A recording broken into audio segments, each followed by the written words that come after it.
नमस्कार सभी को। बिना रुके चलिए अपने टॉपिक को शुरुआत करते हैं। टॉपिक की जो कि हमारा आज है नई कविता।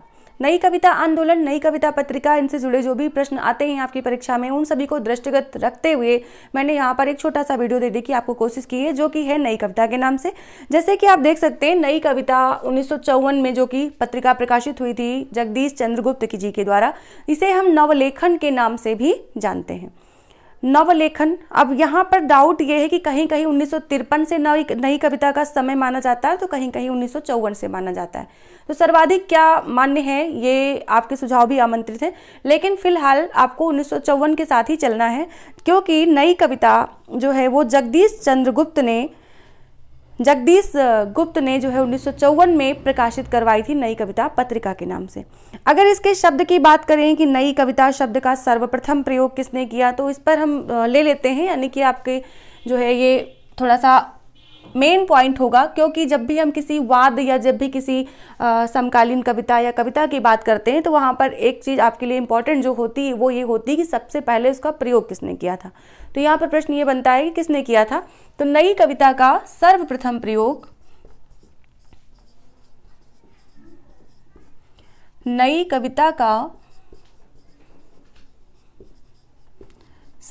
प्रयोग जो किया वो किया अगे ने। जो इनका पत्र प्रकाशित होता था प्रतीक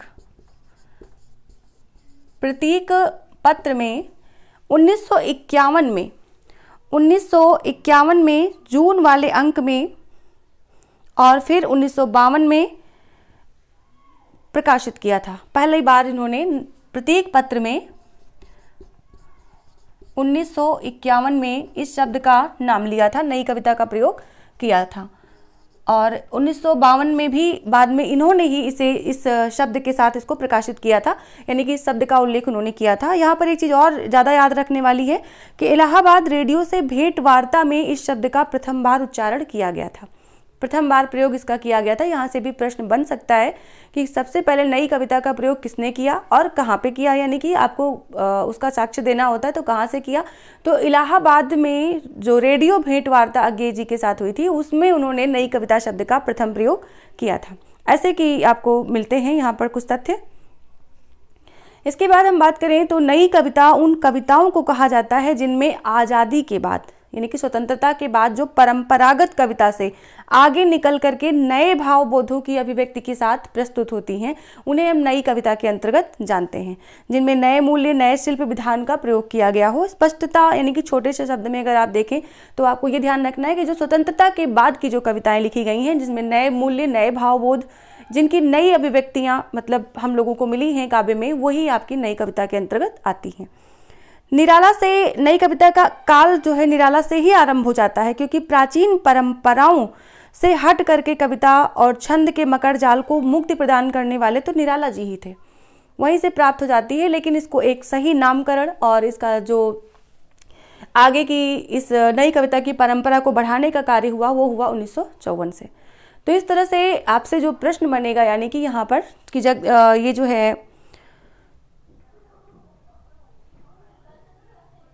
डॉक्टर जगदीश गुप्त जी ने जब नई कविता पत्रिका का प्रकाशन किया, संपादकत्व तो इनके द्वारा हुआ, तभी से नई कविता का काल प्रारंभ माना जाता है। बहुत से लोग 53 मानते हैं, लेकिन आपको 54 के साथ जाना है। 54 में ये कविता प्रकाशित हुई थी पत्रिका, तो इसीलिए 54 के साथ जाना है, ठीक है।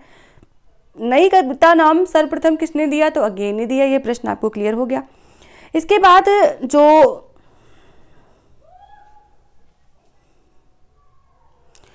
अज्ञे की जो नए पत्ते जो थी, नए पत्ते का संपादक रामस्वरूप चतुर्वेदी ने किया 1952 और 53 में। उन्होंने नई कविता शीर्षक से प्रकाशित किया एक जो है लेख, नई कविता शीर्षक से प्रकाशित किया रामस्वरूप चतुर्वेदी ने 52 और 53 में। यानी कि पहले तो अज्ञे ने किया, उसके बाद इसका प्रयोग रामस्वरूप चतुर्वेदी ने किया, जो कि अज्ञे के ही पत्र नए पत्ते में, उन्हीं की काव्य संग्रह में इन्होंने किया इसको। और जगदीश गुप्त ने नई कविता को परिभाषित करते हुए लिखा है कि नई कविता प्रगतिशील के आघात से, ये लिखा है जगदीश गुप्त जी ने। जो कि इसके संपादक माने जाते रहे हैं, जिनके आधार पर इसकी शुरुआत मानी जाती रही है। इन्होंने लिखा है कि नई कविता प्रगतिशील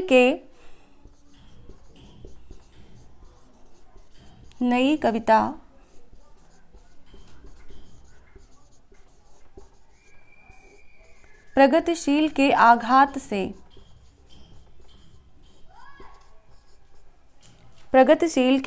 आघात से उत्पन्न छायावाद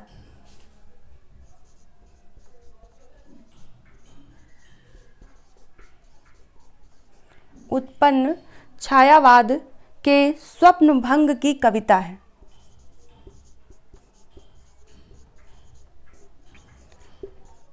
स्वप्न भंग की कविता है। नई कविता प्रगतिशील के आघात से उत्पन्न छायावाद के स्वप्न भंग की कविता है। ये जगदीश गुप्त जी का कथन है। आपकी नई कविता को परिभाषित करते हुए उन्होंने ये बातें कही हैं, ये कथन उन्होंने कहे हैं। इसके बाद हम बात करेंगे नई कविता आंदोलन के सूत्रधार कवियों की, तो उसमें डॉक्टर जगदीश गुप्त सर्वप्रथम आते हैं, राम स्वरूप चतुर्वेदी जी का नाम आता है, विजय देव नारायण शाही का नाम आता है, डॉक्टर धर्मवीर भारती का नाम आता है, डॉक्टर रघुवंश एवं लक्ष्मीकांत वर्मा इसके प्रमुख कवियों के अंतर्गत गिने जाते हैं।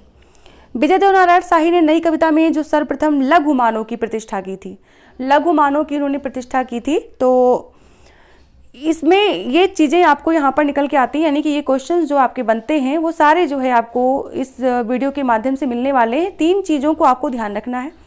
लघु मानव की बात यहाँ पे आई है तो मैं उसके साथ कुछ और चीज़ें लेना चाहूँगी, जैसे कि महामानव, शोषित मानव और लघु मानव।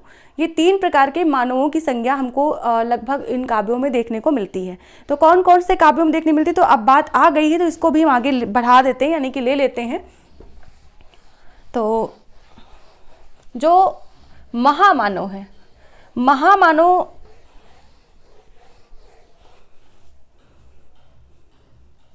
की प्रतिष्ठा जो हुई है वो हुई है छायावाद में, यानी कि मानव के रूप में जो महामानव की प्रतिष्ठा हुई है उसे आप ऐसे समझ सकते हैं कि छायावाद में महामानव की प्रतिष्ठा की गई है कवियों के द्वारा। और इसके बाद जब हमारा आता है प्रगतिवाद, तो प्रगतिवाद में शोषित मानव काव्य का विषय बन जाता है, शोषित मानव। और जैसे ही हम प्रयोगवाद की ओर अग्रसर होते हैं और नई कविता युग की ओर अग्रसर होते हैं, वैसे ही मानव का जो स्वरूप है वो हो जाता है लघु मानव।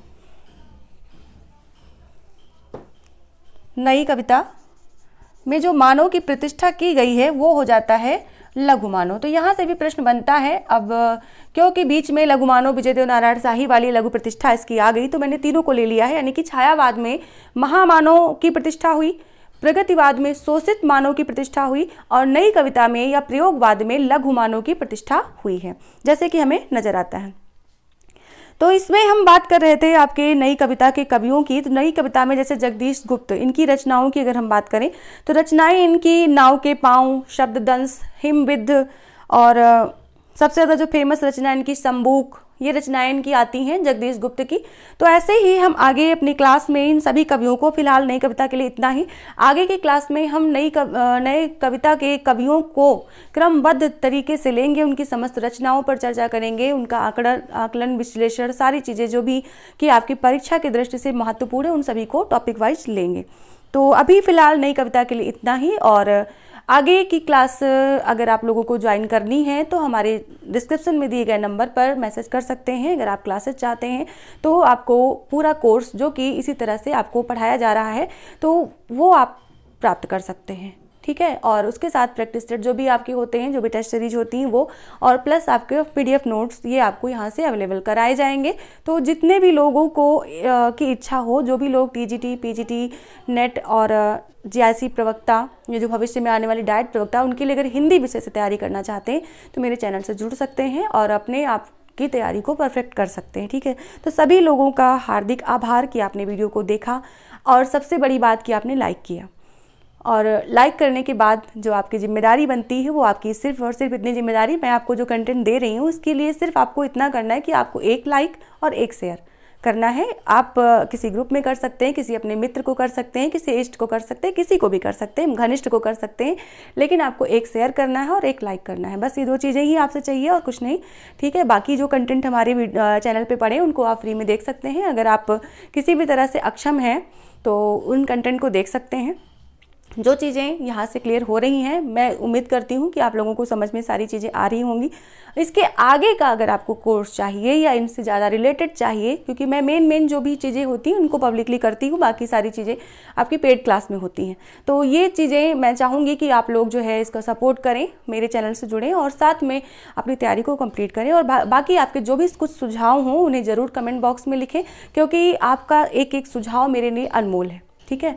तो आप सभी से बस इतनी सी उम्मीद है, आशा है, और मुझे पता है आप इस आशा पर ज़रूर जो है खरे उतरेंगे। मतलब आपका जो एक जिम्मेदारी है कि अगर सब्सक्राइब नहीं किया सब्सक्राइब करें, अगर कर लिया है तो बहुत बहुत धन्यवाद। उसके बाद आपकी जिम्मेदारी है कि एक लाइक और एक शेयर आपसे मांगा जा रहा है, केवल और केवल, बस, ठीक है। तो ऐसे ही थोड़ा सा जो है सपोर्ट करें और प्लस जो है अपनी तैयारी को कंप्लीट करें, ठीक है। बाकी यूपी टेट और सुपर टेट के लिए भी हिंदी की क्लास जो है आपको पर डे मिलने वाली है, और कोशिश रहेगी मेरी कि 10 या 11 से जो है वो आपको पर डे मिलने वाली है, ठीक है। तो उसमें क्या है कि आपके जितने कंटेंट हैं, जितना भी आपका सिलेबस है हिंदी का और संस्कृत का, उन सबको टॉपिक वाइज पढ़ाते हुए, उनके प्रैक्टिस करवाते हुए मैं आपको वीडियो अपलोड करके देने वाली हूँ। कभी कभी वो लाइव भी हो जाएंगी, पब्लिकली लाइव हो जाएंगी, बाकी आपको अपलोडेड वीडियो ही मिलेंगी। तो उनके जो है आपको नोटिफिकेशन मिलने चाहिए, इसके लिए आपको सब्सक्राइब करके बेल आइकन को प्रेस करना है और अपनी तैयारी को कंप्लीट करना है। देखिए, सबसे पहले जो हमारे कहते नहीं, हमारे सामने जो सबसे पहले है उसे हमें लेना चाहिए। टीजीटी पीजीटी की वैकेंसी ऐसा नहीं कि कैंसिल हो गई तो आएगी नहीं, आएगी और समय से आएगी। उसका एग्ज़ाम तो समय से ही हो जाना है, लेकिन उसके पहले आपके पास, अगर आप बीएड हैं तो आपके पास टेट और सुपर टेट का सुनहरा अवसर है। तो उसके लिए भी आपको अपनी तैयारी कंप्लीट करनी है। हिंदी जो पढ़ेंगे वही आपके अपने सब्जेक्ट में, अपने सब्जेक्ट टीचर बनने में काम आएगी, और बाकी जो है आपको अलग अलग बुक से, अलग अलग चैनल से, अलग अलग टीचर से, जहाँ से भी चाहें वहाँ से अपनी तैयारी कर सकते हैं। आपको अपना जो एक लक्ष्य है, टेट क्लियर करना, फिर सुपर टेट क्लियर करना, इन सब के लिए ये सब चीज़ें काम आने वाली हैं। हो सकता है कि आप उसमें एलिजिबल हों और पास आउट कर जाएं, इसके बाद आपको पहले जॉब मिल जाए, बाद में आपके इंटरव्यू और पेपर्स होते रहें, तो वो और अच्छी बात है। तो इसी तरह से, इसी शुभकामना के साथ मैं चलती हूँ। मिलते हैं नेक्स्ट क्लास में, नेक्स्ट टॉपिक के साथ, नए टॉपिक के साथ, और सभी का धन्यवाद, बहुत बहुत आभार।